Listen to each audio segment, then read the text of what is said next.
નમસ્કાર દોસ્તો, સ્વાગત છે તમારું તમારી પોતાની YouTube channel GK by M K sir પર. મિત્રો, આજે આપણા વિડીયોમાં 8 જૂન 2026ના 15 મોસ્ટ એમપી ટોપિકને કવર કરીશું અને દરેક ટોપિકના પરીક્ષાલક્ષી મુદ્દાઓ પણ જાણીશું. તો પૂરો વિડીયો બહુ ધ્યાનથી જોજો. લાસ્ટમાં તમારી ટેસ્ટ હશે, જેના જવાબો તમારે કોમેન્ટમાં આપવાના છે. સાથે જ મિત્રો, આ ગુજરાતની એકમાત્ર ચેનલ છે કે જ્યાં દરરોજ સવારે 8 વાગે 15 મોસ્ટ એમપી ટોપિક તમને ડિટેલમાં કવર કરવામાં આવે છે અને આગલા દિવસના 15 પ્રશ્નો રિવિઝન પર કરવામાં આવે છે. અને મિત્રો, આ બધું જ કરવામાં આપણો વિડીયોનો સમય હોય છે લગભગ 20 મિનિટ જેટલો નાનકડો જ. તો મિત્રો, જો તમે આપણી ચેનલના વિડીયોને દરરોજ ફોલો કરો છો તો માત્ર 20 મિનિટ જેટલા ટૂંકા સમયમાં કરંટ અફેર્સમાં તમને એકદમ ડેપ્થમાં તૈયારી થશે અને કરંટ અફેર્સમાં તમારો એક પણ માર્ક્સ નહીં કપાય. તો જે મિત્રો નવા છે તેમને રિક્વેસ્ટ છે કે એટલીસ્ટ 10 દિવસ ચેનલને ફોલો કરો. તમને કરંટ અફેર્સ બાબતે બીજું કશું જ જોવાની જરૂર નહીં પડે. અને જો હજુ સુધી ચેનલને સબસ્ક્રાઇબ ના કરી હોય તો પ્લીઝ જલ્દીથી કરી લો. તો ચલો વિડીયો સ્ટાર્ટ કરીએ. દર વર્ષે વિશ્વ મહાસાગર દિવસ કઈ તારીખે ઉજવવામાં આવે છે? તો મિત્રો, આજે વર્લ્ડ ઓશન ડે છે, તે ઉજવવામાં આવે છે દર વર્ષે 8 જૂનના રોજ.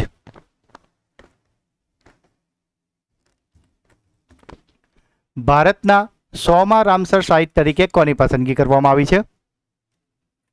તો મિત્રો, આજે 100મું રામસર સાઇટ છે તે બન્યું છે ઉત્તર પ્રદેશના બલિયામાં આવેલું સુરહાતાલ એટલે કે જયપ્રકાશ નારાયણ પક્ષી અભયારણ્ય.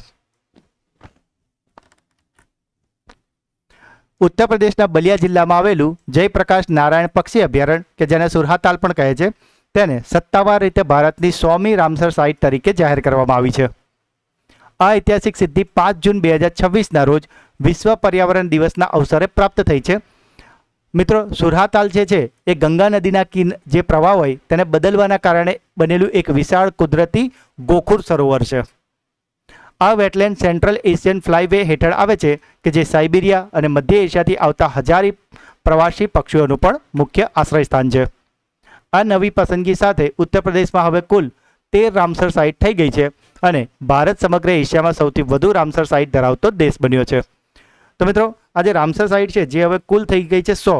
તો તમારા માટે ક્લાસરૂમ ક્વેશ્ચન છે કે આમાં ગુજરાતની કઈ કઈ રામસર સાઇટ છે તેના નામ તમારે મને કોમેન્ટમાં જણાવવાના છે. નોર્વે ચેસ 2026નો ખિતાબ કોણે જીત્યો છે? મિત્રો, આ ખૂબ જ મહત્વનો પ્રશ્ન છે.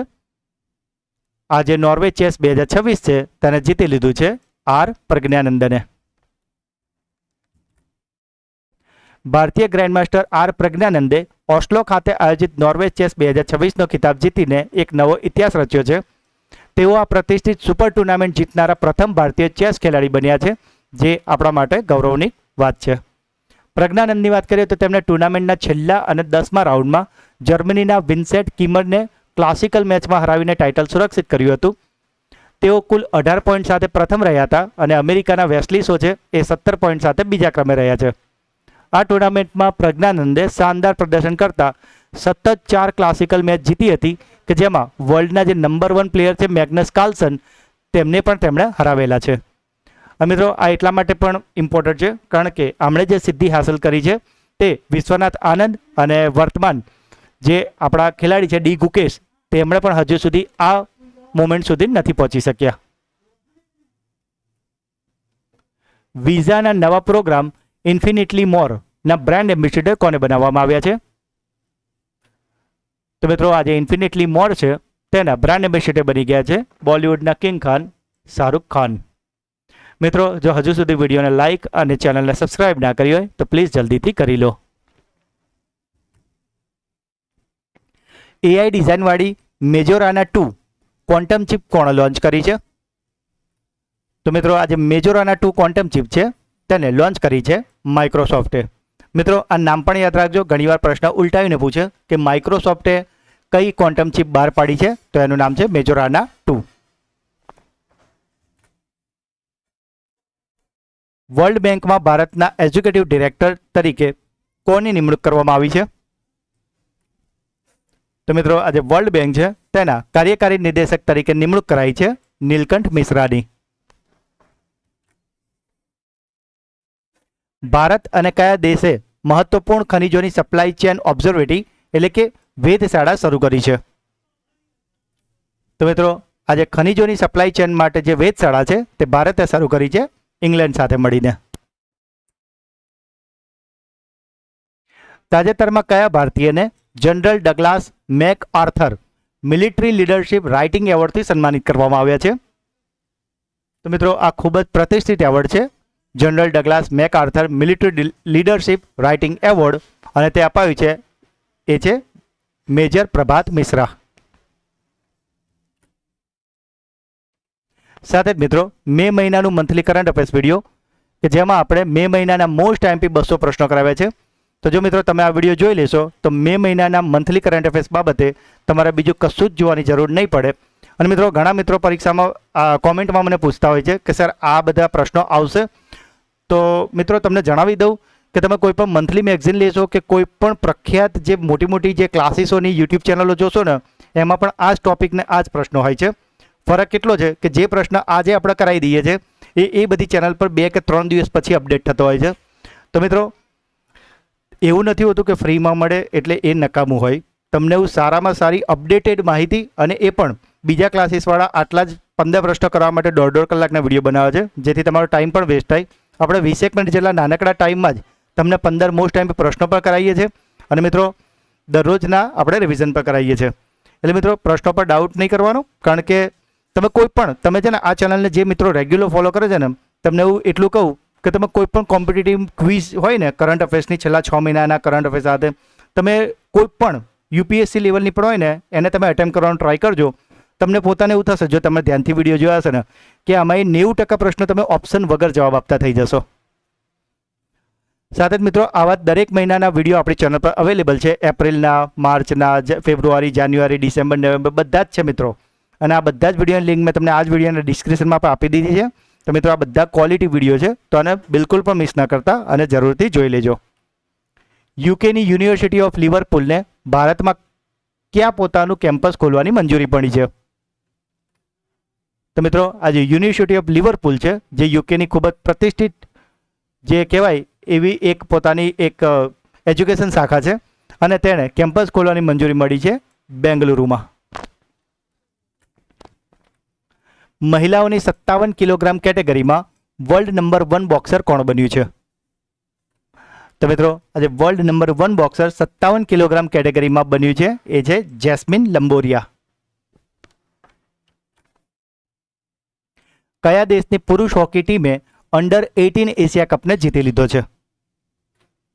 તો મિત્રો આજે અંડર 18 એશિયા કપ છે તેને જીતી લીધો છે આપણા દેશ ભારતે. ભારતીય પુરુષ જુનિયર ટીમે કાકામિગહારા કે જે જાપાનમાં આવેલું છે ત્યાં જે આયોજિત થયું હતું અંડર 18 એશિયા કપ 2026 તેને જીતી લીધું છે. મિત્રો ફાઇનલ મેચમાં યજમાન જાપાન સાથે જ આપણો મુકાબલો હતો, અને મિત્રો ભારતે જાપાનને 4-1ના મોટા માર્જિનથી હરાવીને ગોલ્ડ મેડલ પોતાના નામે કર્યો છે. આ ટુર્નામેન્ટના ઇતિહાસમાં ભારતનો આ રેકોર્ડ 3જો અંડર 18 એશિયા કપ ખિતાબ છે, કે જે બતાવ્યું છે કે અત્યારે હવે હોકીનું ભવિષ્ય કેટલું ઉજળું છે. આ ઐતિહાસિક જીતની ખુશીમાં હોકી ઇન્ડિયા ટીમ દ્વારા દરેક ખેલાડીને 3 લાખ રૂપિયા અને જે સપોર્ટ સ્ટાફ ગયો હતો તેને 1.5 લાખ રૂપિયાનું ઇનામ આપવાની પણ જાહેરાત કરાઈ છે. મિત્રો ફાઇનલમાં આપણે જાપાનને હરાવ્યું હતું ને, અને આ બહુ જ રસાકસીવાળી દિલચસ્પ મેચ હતી. અને આવું જ જે સેમિફાઇનલ હતું એ પણ એટલી સરસ હતી, કારણ કે સેમિફાઇનલમાં ભારત અને પાકિસ્તાનનું ત્યાં હોકીની સેમિફાઇનલ રમાઈ હતી, જેમાં ભારતે પાકિસ્તાનને 5-3થી માત આપીને ફાઇનલમાં પ્રવેશ કર્યો હતો. દર વર્ષે વિશ્વ ખાદ્ય સુરક્ષા દિવસ કઈ તારીખે ઉજવવામાં આવે છે? તો મિત્રો આજે વર્લ્ડ ફૂડ સેફ્ટી ડે છે, તે દર વર્ષે ઉજવવામાં આવે છે 7 જૂનના રોજ. The second orbit belief of a man dreams of 1.4 billion hearts એ કોની આત્મકથાનું સંસ્મરણ છે? તો મિત્રો આ ઇમેજ જોઈને તમે ઓળખી જ ગયા છો, આ છે આપણા શુભાંશુ શુક્લા. સાથે જ મિત્રો 10 વર્ષે થતી મહત્વની વહીવટી પ્રક્રિયા એટલે કે વસ્તી ગણતરી, કે જે હાલમાં 2 તબક્કામાં ચાલી રહી છે, અને માટે જ આવનારી તમામ પરીક્ષામાં વસ્તી ગણતરીમાંથી 2 કે 3 પ્રશ્નો પૂછવાની 100% શક્યતા છે.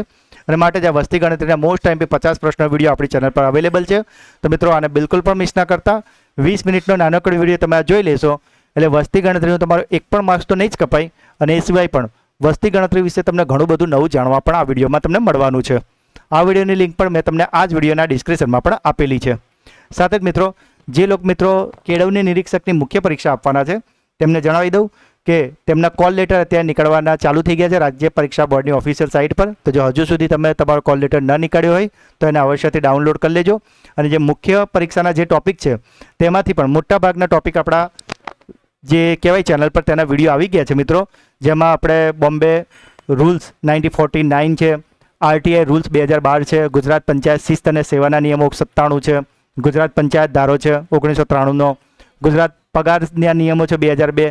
આ તમામે તમામ આપણી ચેનલ પર આવી ગયા છે મિત્રો. તો હજુ સુધી આમાં કોઈ પણ લેક્ચર જોવાનો બાકી હોય મિત્રો તો આ 15 લેક્ચર અવશ્યથી જોઈ લેજો. વકીલમાંથી સીધા જ સુપ્રીમ કોર્ટના જજ બનનાર ભારતના બીજા મહિલા કોણ બન્યા છે? તો મિત્રો નોર્મલી એવું હોય કે જે હાઈકોર્ટના જજ હોય એ પછી સુપ્રીમ કોર્ટમાં જજ બનતા હોય એવું નોર્મલી એવું થતું હોય છે. પણ વકીલમાંથી સીધા સુપ્રીમ કોર્ટના જજ બન્યા હોય તેવું આ બીજી વાર છે. અને આ મહિલા જે છે તેમનું નામ છે જસ્ટિસ વેંકિતા સુબ્રમણ્યમ મોહના. મિત્રો એ વાત કરી બીજાની, તો આપણે એ પણ જાણવું જોઈએ કે પહેલાં કોણ હતા, તો થોડું ડિટેલમાં જોઈ લઈએ. તો સિનિયર એડવોકેટ વી મોહનાની વાત કરીએ તો તેઓ સુપ્રીમ કોર્ટના ઇતિહાસમાં વકીલમાંથી સીધા ન્યાયાધીશ બનનારા દેશના બીજા મહિલા બન્યા છે. કારણ કે આ પહેલાં 2018માં જસ્ટિસ ઇન્દુ મલ્હોત્રા સીધા વકીલમાંથી સુપ્રીમ કોર્ટના જજ તરીકે નિયુક્ત થનાર પ્રથમ મહિલા હતા. તમિલનાડુના કોઇમ્બતુરમાં લો કોલેજમાંથી સ્નાતક ગ્રેજ્યુએટ થયેલા જસ્ટિસ મોહલા લગભગ 4 દાયકાથી સુપ્રીમ કોર્ટમાં પ્રેક્ટિસ કરી રહ્યા હતા અને 2015માં તો તેમને સિનિયર એડવોકેટનો દરજ્જો પણ અપાયો હતો. તેમણે મિત્રો સૈન્યમાં જે મહિલા શોર્ટ સર્વિસ કમિશનના અધિકારીઓને કાયમી કમિશન આપવાનો જે ઐતિહાસિક કેસ હતો તેમાં મહિલાઓ વતી મહત્વની કાનૂની લડાઈ પણ લડી હતી. મિત્રો જો હજુ સુધી વિડીયોને લાઇક અને ચેનલને સબસ્ક્રાઇબ ના કરી હોય તો પ્લીઝ અત્યારે જ કરી દેશો. પ્રિન્સેસ ઓફ અસ્તુરિયાસ એવોર્ડ જીતનાર વિશ્વના પ્રથમ ફૂટબોલર કોણ બન્યા છે? તો મિત્રો આ જે એવોર્ડ છે પ્રિન્સેસ ઓફ અસ્તુરિયાસ એવોર્ડ તેને જીતનારા પ્રથમ ફૂટબોલર બની ગયા છે લિયોનેલ મેસી. તો મિત્રો આ હતા આજના 15 પ્રશ્નો. હવે સમય છે તમારા સુપરફાસ્ટ ફ્લેશ રિવિઝનનો કે જેમાં જે આપણા શનિવારના 15 પ્રશ્નો હતા તેનો એક ફટાફટી ફ્લેશ રિવિઝન કરી લઈએ. કારણ કે મિત્રો ગઈકાલે હતો આપણો સુપર સન્ડે કે જેમાં આપણે વીકલી રિવિઝનમાં ગયા અઠવાડિયાના 50 મોસ્ટ ટાઈમ પ્રશ્નોનું રિવિઝન કરાયું છે. તો મિત્રો તમને રિક્વેસ્ટ છે કે દરરોજ આપણા 20 મિનિટના વિડીયો જોવાની આદત રાખો. કારણ કે રિવિઝન વિડીયોમાં આપણે ફટાફટ પ્રશ્નોને જવાબ જ લઈએ છીએ, પણ દરરોજના વિડીયોમાં આપણે જે પ્રશ્નોમાં જ્યાં જરૂર લાગે છે એ દરેક પ્રશ્નને ડિટેલમાં આપણે કવર કરતા હોઈએ છીએ. તો માટે જો તમે દરરોજ જોવાની આદત પાડશો તો મિત્રો રોજના 15 એ હિસાબે તમે ગણી નાખો કે તમારો ઓલમોસ્ટ 400-450 પ્રશ્નો ડિટેલમાં કવર થાય છે. અને મિત્રો ત્યાર પછી તો તમારા કરંટ અફેર્સમાં એમ પણ એક પણ માર્ક્સ નહીં કપાય. તો મિત્રો ગઈકાલનો સુપર સન્ડે ક્લાસ ના જોયો હોય તો જરૂરથી જોઈ લેજો. જે મિત્રો જોયો છે એ મને ખાસ એ પણ જણાવજો કે તમારા લાસ્ટ 50માંથી કેટલા સાચા પડ્યા. શનિવારનો પહેલો પ્રશ્ન હતો નાસાએ 2013માં લોન્ચ કરાયેલું પોતાના કયા સ્પેસ મિશનને તાજેતરમાં સમાપ્ત જાહેર કર્યું છે? તો મિત્રો આ જે મિશન છે જેને હવે સમાપ્ત જાહેર કરાયું છે એ છે મંગલ ગ્રહ માટે લોન્ચ કરાયેલું મેવેન મિશન. દુનિયાની સૌથી લાંબા અંતરની રોબોટિક હાર્ટ સર્જરીનો રેકોર્ડ કોણે બનાવ્યો છે?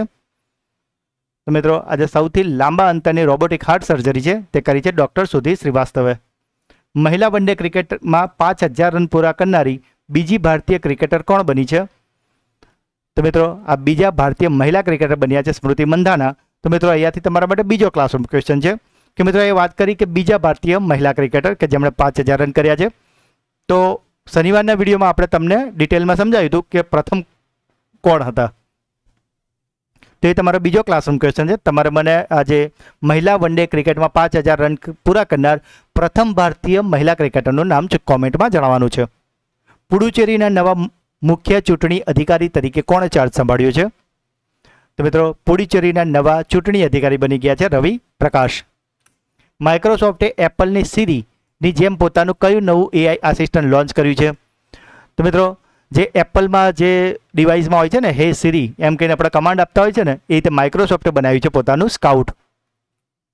પ્રોજેક્ટ પેટ્રિયટ પાઇપલાઇન પહેલ કયા દેશે શરૂ કરી છે? તો મિત્રો આજે પ્રોજેક્ટ પેટ્રિયટ પાઇપલાઇન છે તે છે યુનાઇટેડ સ્ટેટ્સ ઓફ અમેરિકાનું. કઈ ભારતીય એપને એપલ ડિઝાઇન એવોર્ડ 2026ની ઇન્ક્લુઝિવિટી કેટેગરીની વિજેતા જાહેર કરવામાં આવી છે? તો મિત્રો આજે એપ છે તે છે ગિટાર વિઝ. મેટે ફ્રેડરિક્સન કયા દેશના સતત ત્રીજી વખત વડાપ્રધાન બન્યા છે? તો મિત્રો આજે મેટે ફ્રેડરિક્સન છે તે વડાપ્રધાન બન્યા છે ડેનમાર્કના. વેન ઓડિટ મેટર્સ નામનું પુસ્તક કોના દ્વારા સંપાદિત કરવામાં આવ્યું છે? તો મિત્રો આજે વેન ઓડિટ મેટર્સ છે તેને સંપાદિત કર્યું છે વિનોદ રાયે. ફિફા વિશ્વકપ 2026ના મીડિયા પ્રસારણના અધિકારો કઈ કંપનીએ મેળવ્યા છે? તો મિત્રો આજે મીડિયા રાઇટ્સ છે એ ફિફા વર્લ્ડ કપ 2026ના મેળવી લીધા છે જી એન્ટરટેનમેન્ટે. તાજેતરમાં કયા દેશે ભારતીય નાગરિકો માટે ટ્રાન્ઝિટ વિઝાની અનિવાર્યતાને નાબૂદ કરી છે? તો મિત્રો આ ટ્રાન્ઝિટ વિઝા નાબૂદ કરાયા છે જર્મની દ્વારા. ભારતના યુપીઆઈએ તાજેતરમાં ક્રોસ બોર્ડર પેમેન્ટ માટે કયા દેશની એક્લિડા બેંક સાથે ભાગીદારી કરી છે? તો મિત્રો આજે એક્લિડા બેંક છે તે છે કંબોડિયાની કે જેની સાથે ભારતના યુપીઆઈએ ક્રોસ બોર્ડર પેમેન્ટ માટે ભાગીદારી કરી છે. ભારતની પ્રથમ ખાનગી યુનિવર્સિટી કઈ છે કે જેણે ઇન્ટેલના સહયોગથી વિદ્યાર્થીઓ માટે ઇન્ડિયા એઆઈ ડેટા લેબ સ્થાપી છે? તો મિત્રો આજે ઇન્ડિયા એઆઈ ડેટા લેબ છે તે સ્થાપી છે પંજાબની ચંદીગઢ યુનિવર્સિટીએ. વાંગલા ફેસ્ટિવલ કે જેને 100 ડ્રમ ફેસ્ટિવલ પણ કહેવામાં આવે છે તે કયા રાજ્યમાં ઉજવાય છે? તો મિત્રો આજે વાંગલા ફેસ્ટિવલ છે તે ઉજવાય છે મેઘાલયમાં. Central board of secondary education એટલે કે સીબીએસઈના નવા સચિવ તરીકે કોની નિમણૂક કરવામાં આવી છે? તો મિત્રો સીબીએસઈના નવા સચિવ બન્યા છે વરુણ ભારદ્વાજ. મિત્રો શુક્રવારના જે પીરિયડ હતો તેમાં આપણે તમને સીબીએસઈના નવા અધ્યક્ષ કોણ બન્યા તેમનું નામ જણાવ્યું હતું. તો મિત્રો તમારા માટે ક્લાસનું ક્વેશ્ચન છે કે સીબીએસઈના નવા અધ્યક્ષ કોણ બન્યા છે તેનું નામ તમારે મને કોમેન્ટમાં જણાવજો. આ તમારો ત્રીજો ક્લાસરૂમ ક્વેશ્ચન છે. તો મિત્રો હવે સમય છે તમારી બ્રેન બૂસ્ટર ટેસ્ટનો, જેમાં 3 પ્રશ્નો પૂછવામાં આવશે જેના જવાબ તમારે કોમેન્ટમાં આપવાના છે. પરંતુ એ પહેલાં મિત્રો ગઈકાલના વિડીયોમાં જે મિત્રોએ જવાબ આપ્યા છે તેમાં રેન્ડમલી આપણે 3 મિત્રોના નામ સિલેક્ટ કર્યા છે અને અત્યારે આપણે એને એનાઉન્સ કરીએ છીએ. અને મિત્રો એ 3 મિત્રોના નામ છે મહેશભાઈ પરમાર, નિકિતાબા વાઘેલા અને રંજીત ઠાકોર. તો આ 3 મિત્રોને ખૂબ ખૂબ અભિનંદન કે જે દરરોજ આપણી ચેનલના વિડીયોને જુએ તો છે જ, સાથે brain booster quiz, classroom question અને વિડીયો અંગેના પ્રતિભાવ કોમેન્ટમાં જરૂરથી જણાવે છે. તો મિત્રો જો તમે પણ ચેનલ પર નવા હોય તો પ્રશ્નો જવાબ જરૂરથી આપજો. બની શકે કે આવતીકાલના વિડીયોમાં તમારું નામ પણ એનાઉન્સ થાય. તો મિત્રો આજનો પહેલો સવાલ છે, નોર્વે ચેસ 2026નો ખિતાબ કોણે જીત્યો છે? વિઝાના નવા પ્રોગ્રામ ઇન્ફિનિટલી મોરના બ્રાન્ડ એમ્બેસેડર કોને બનાવવામાં આવ્યા છે? અને છેલ્લો સવાલ, the second orbit belief of a man dreams of 1.4 billion hearts એ કોનું આત્મકથાનું સંસ્મરણ છે? તો મિત્રો 3 પ્રશ્નોના જવાબ તમારે મને કોમેન્ટમાં જણાવવાના છે. અને સાથે જ મિત્રો જો તમે આપણી ચેનલના વિડીયોને દરરોજ ફોલો કરશો તો તમે કોઈ પણ કોમ્પિટિટિવ એક્ઝામની તૈયારી કરો છો તેમાં તો તમને નિશ્ચિત ફાયદો 100% થવાનો જ છે મિત્રો. અને કરંટ અફેર્સ તો મિત્રો એવી વસ્તુ છે કે પરીક્ષા હોય કે ના હોય, દરરોજ 20 મિનિટ જો તમે આવા ક્વોલિટી વિડીયોને આપતા થઈ જશો ને તો તમારા નોલેજમાં, પર્સનાલિટી ડેવલપમેન્ટમાં અને ગ્રૂમિંગમાં પણ એ ખૂબ જ હેલ્પ કરવાનું જ છે. કારણ કે નોલેજથી બેસ્ટ કોઈ વેપન નથી મિત્રો. અને આવા નાના નાના પ્રયત્નો જ એક દિવસ મોટી જીત અપાવે છે. તો મિત્રો જો આજનો વિડીયો તમને ગમ્યો હોય તો અત્યારે જલ્દીથી લાઇક કરી દો. જે પણ પ્રશ્નો પૂછવામાં આવે છે કે તમારો કોઈ ડાઉટ છે અને ખાસ વિડીયો તમને કેવો લાગ્યો એ કોમેન્ટમાં જરૂરથી જણાવજો મિત્રો. કારણ કે હું દરેક જે કોમેન્ટ હોય છે વાંચું છું અને દરેક કોમેન્ટનો રિપ્લાય પણ હું અવશ્યથી કરું છું મિત્રો. આ જે સૌથી સારી કોમેન્ટ હશે એને હું પિન પર કરીશ જેથી કરીને તમારો પ્રતિભાવ તમામ મિત્રો વાંચી શકે. મિત્રો આ જે વિડીયોની લિંક છે એને અત્યારે તમારા તમામ વોટ્સઅપ અને ટેલિગ્રામ ગ્રુપમાં શેર કરીને મને સપોર્ટ જરૂરથી કરજો. હજુ સુધી ચેનલને સબસ્ક્રાઇબ ના કરી હોય તો પ્લીઝ જલ્દીથી કરી લેજો. તો મળીએ છીએ મિત્રો એક નવા વિડીયોમાં. ત્યાં સુધી ભણતા રહો, આગળ વધતા રહો. જય હિન્દ, જય ભારત, જય ગુજરાત.